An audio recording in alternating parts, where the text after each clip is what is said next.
right, now we're talking subjects and verbs, really getting into the sentences. And the one thing we've got to know about subjects and verbs is that they have to agree in number.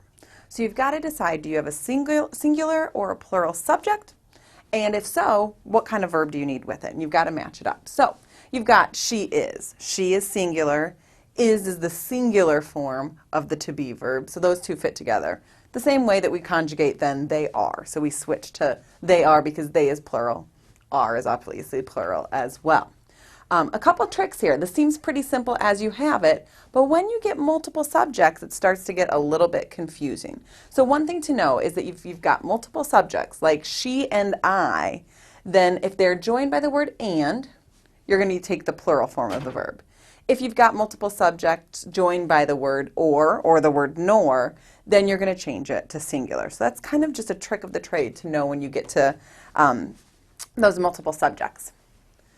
Also, and these I always find to be the most tricky, even now, I have to kind of sit down and take my time when I'm writing. When you've got the indefinite pronouns that are up here, each one, either, neither, everyone, everybody, anybody, anyone, nobody, somebody, someone, and no one. Those are always going to take the singular. So it sometimes takes a little bit of memorization, but when you get those indefinite pronouns, really think about how many people you would actually be referring to if the nouns were there in place of the pronouns, and that'll help you make that singular decision. So if we take a look at these sentences, I hope the Cubs and the Giants make it to the playoffs. I've got a compound subject here, right? I've got the Cubs and the Giants. They're joined by the word and, so if we pay attention to our trick that we talked about, then we know that the verb make needs to be in the plural form because we've got two subjects joined by and. All right? My friends and I are going to Wrigley Field. Same thing there. We've got my friends and I, so we know they're joined by and. They've got to take the plural verb. All right? Let's take a look at some fill-in-the-blank examples then and see if we can nail this down. So we've got some blank, this will be the year for the Cubs. Who blank? They're blank always next year. So we've got to take a look at what form of the verbs are going to fit here. So we've got our subject, some, all right? And we want to fill in here, some say, because we've got a plural subject here, so we want the plural form of the word say. This will be the year for the Cubs. Who knows?